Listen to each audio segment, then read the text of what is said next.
How you doing? Martin Lopez for day 18 of the Curiosity Theory, and super excited. I'm doing 31 days of the Curiosity Theory, and what we're going to do today is wrap up a concept we've been talking about recently, which is called curiously investigating. And we're going to wrap it up by adding something called honestly expressing.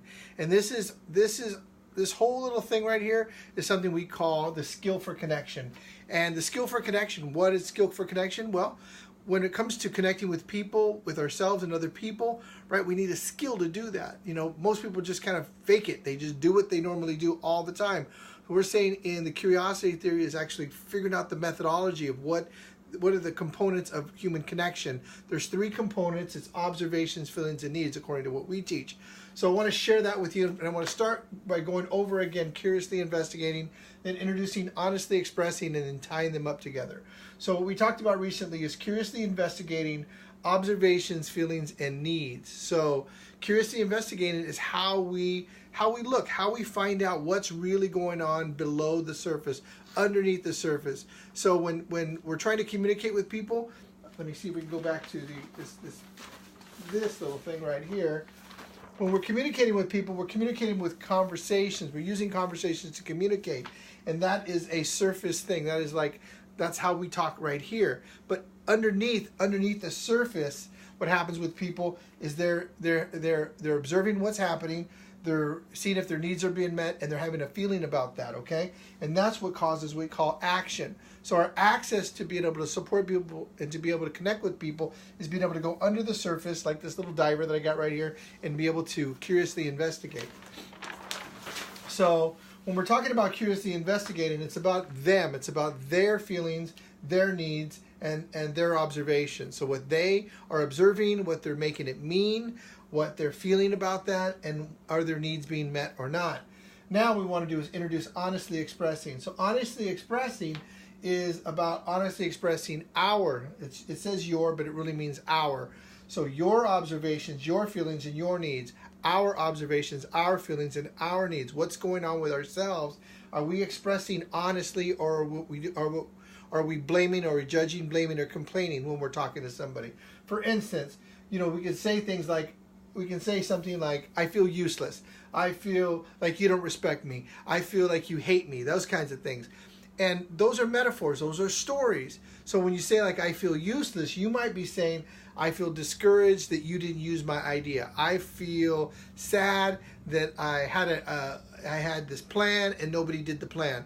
That is actually expressing something. When you say I feel, and you actually connect it to a feeling, or say I'm sad or I'm angry, when you actually say the feeling versus charge that feeling like it's somebody else, like you're creating this metaphor, the story around it, that actually is more of what we call honestly expressing, because you're saying what's going on versus giving somebody a story where they're going to have to try to figure it out. Well, the curiosity theory actually goes into that to see, so we can actually curiously investigate what people are saying, so we can see what's going on with them. So let's back up. When we're expressing ourselves and we're saying a feeling and we're using a judgment on a feeling, like I feel like you don't like me, or I feel that I feel useless, because when we're blaming somebody, that is like a judgment, blame, or a complaint. So it's hard for people to really understand what it is you want. So the curiosity theory has us, and that creates conflict. So the curiosity theory is about stepping back in that conflict, in the situation of conflict, to be able to avoid the conflict, circumvent the conflict, by being able to see what's really going on with the person that's talking. For instance, someone might say, I feel like you used me. And then what you do with curiously investigating, someone says, I feel like you used me. That's the statement. So what they could be saying is, what I hear you saying is you're upset that I didn't use your idea, or you're upset that we didn't include you, or you're upset that I forgot about you, that kind of thing. So investigating what's really going on with them, tying the need that they have, maybe to be connected, maybe to be included, maybe to be appreciated. That's the need. Tie that in with the feeling. So what you're saying is that you're sad that I didn't include you. Is that what you're saying? And what happens is when you curiously investigate and you use you use their feelings and needs, then it connects with people, it connects with them deeply, and then they get to be heard, because it's kind of like calibrating what other people are saying, and they get to hear themselves like, this is what you're saying? Yeah, that's what I meant. That's what I said. Versus, someone saying, well, I feel like you used me. You go, well, I didn't use you and you're an idiot. Like, how does that improve a conversation? That doesn't improve a conversation. That only escalates conflict. So what we're talking about is going beneath the surface, right? Let me find my little picture again. Go beneath the surface, right?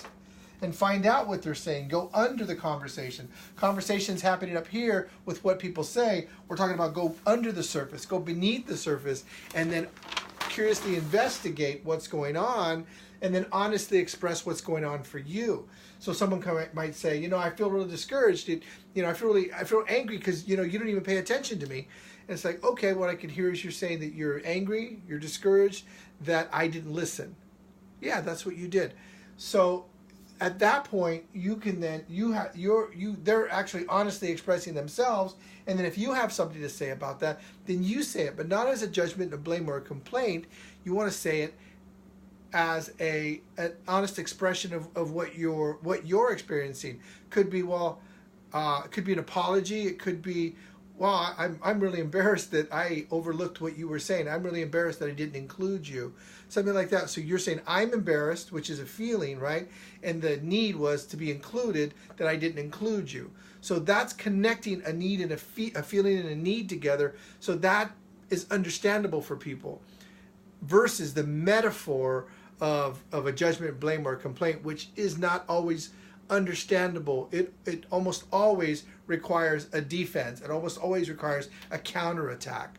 So curiosity has us investigate. When we use curiosity and we're investigating their needs, their feelings, their observations, it breaks the cycle of the upset. It breaks the cycle of the conflict and gives us another opportunity, another way to listen and connect with people. And then when we do it with ourselves, when we honestly express ourselves, what's going on with ourselves, it creates a vulnerability that we're being honest and we're taking responsibility for our feelings and our needs, and we're not putting that blame on somebody else.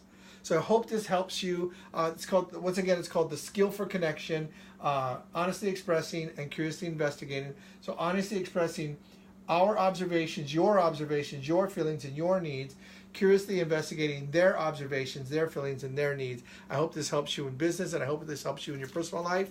If you have any comments, please comment below if you have anything you want to share. And if you could share this video with other people, I would be very, very grateful. Thanks a lot, and we'll see you tomorrow. And I know that I talked about that we were going to talk about the timeline of conflict. That's what we were going to talk about today. And the timeline of conflict, I want to get you guys excited for tomorrow. The timeline of conflict this is where conflict happens for the most part, right? It happens, boom, this is the thing that's going on. This is the argument, this is the fight. And most of the time that we find ourselves after the fight looking back and going, I shouldn't have done that. I shouldn't have said that. Maybe I should say something different.